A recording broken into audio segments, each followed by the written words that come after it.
o presidente Temer, afinal de contas, como eu estava dizendo ontem, estava ciente de que assumiria o comando do país seguramente desde janeiro.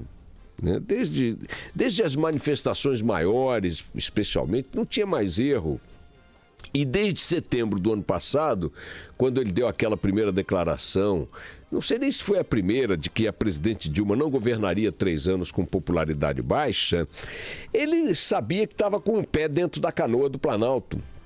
Portanto, peço desculpas aos ouvintes que reclamaram. Você está chato, está cobrando, o governo mal assumiu. Não, ele mal sentou a bunda na cadeira da da presidência da República.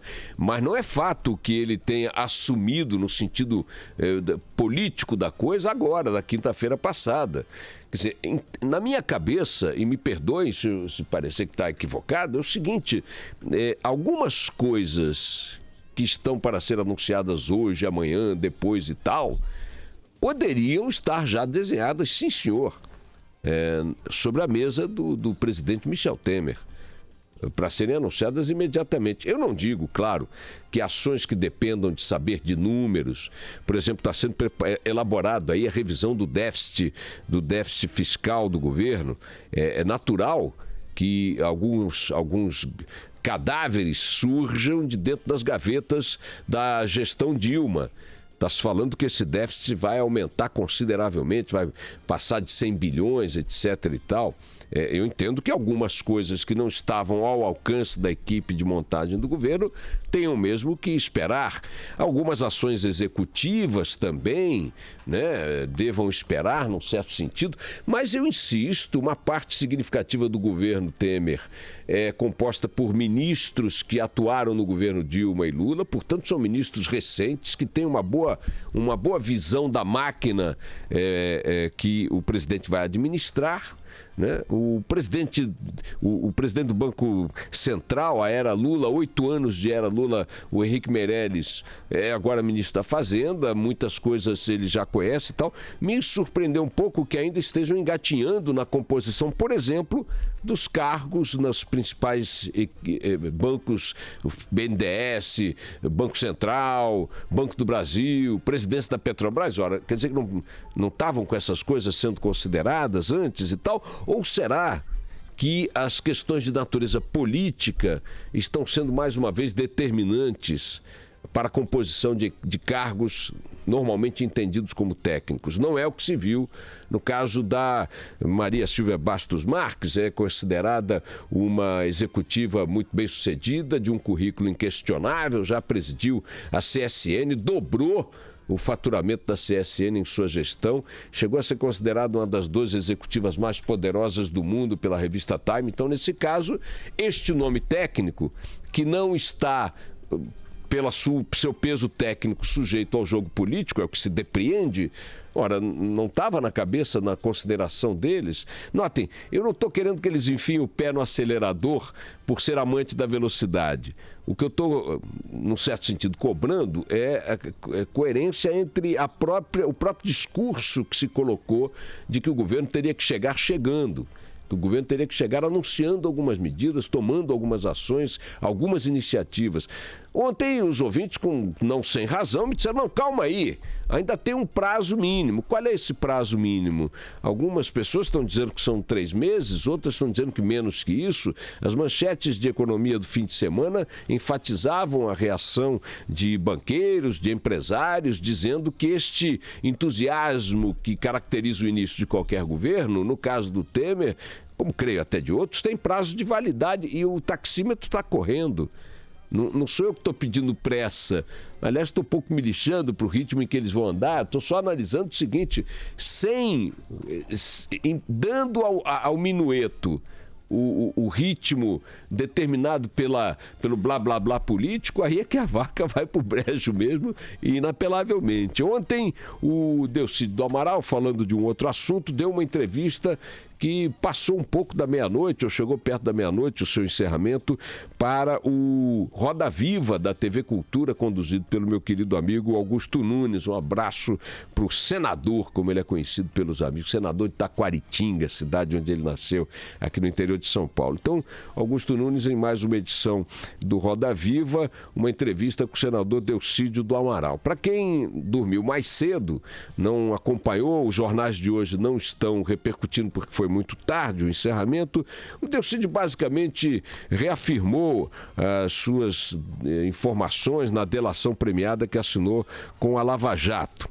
Mas fez algumas colocações que estão hoje nos sites repercutindo um pouco. A primeira, enfim, algumas obviedades, tipo o PT não inventou a corrupção na Petrobras, mas sistematizou esse processo. Todo mundo sabe que a corrupção da Petrobras vem de longa data, é só imaginar que a mesma estatal, com a mesma potência econômica, igualmente infiltrada por indicações políticas, tenha sido proba, santa e virgem na era Sarney.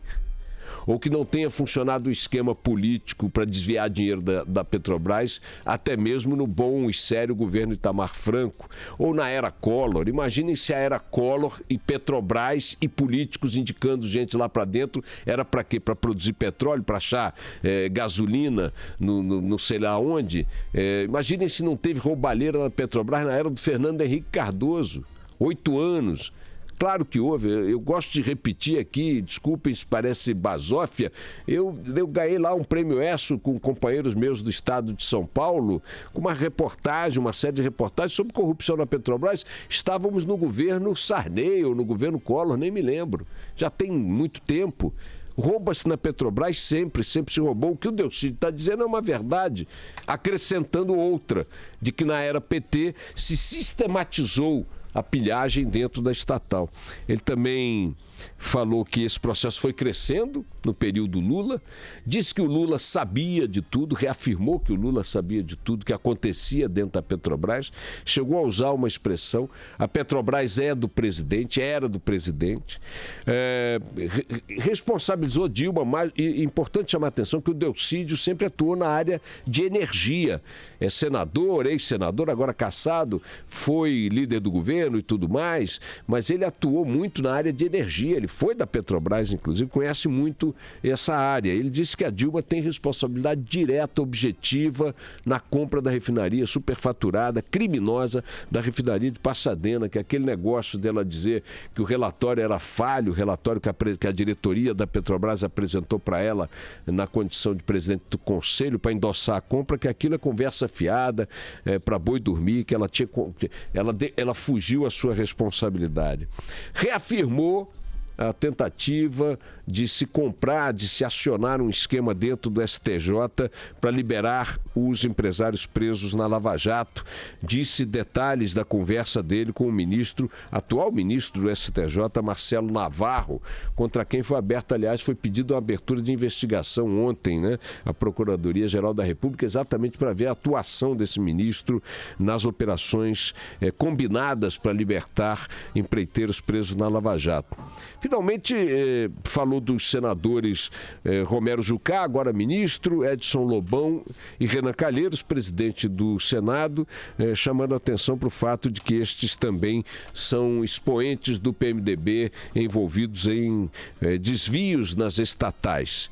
E também reafirmou a acusação dele de que Aécio Neves, senador do PSDB, está envolvido em desvios na estatal Furnas. Aécio, segundo ele, vai ser, a Lava Jato vai esclarecer tudo em relação a Aécio Neves, afirmativas do Delcídio do Amaral ontem de madrugada, de noite, fim de noite, no programa Canal Livre. Finalmente, minha gente, chamar atenção... Oi? Roda Viva, perdão, Canal Livre da Band.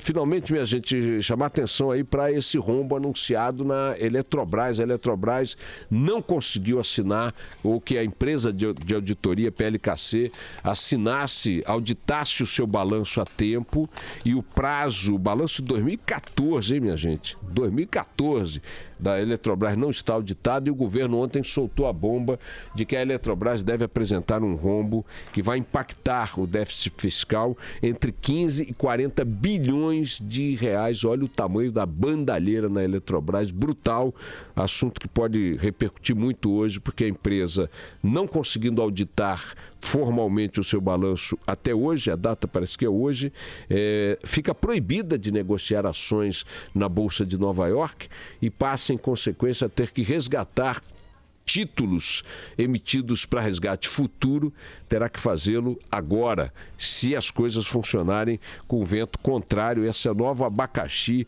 nova batata quente na mão do governo aí, vamos ver no que vai dar. Toca o barco.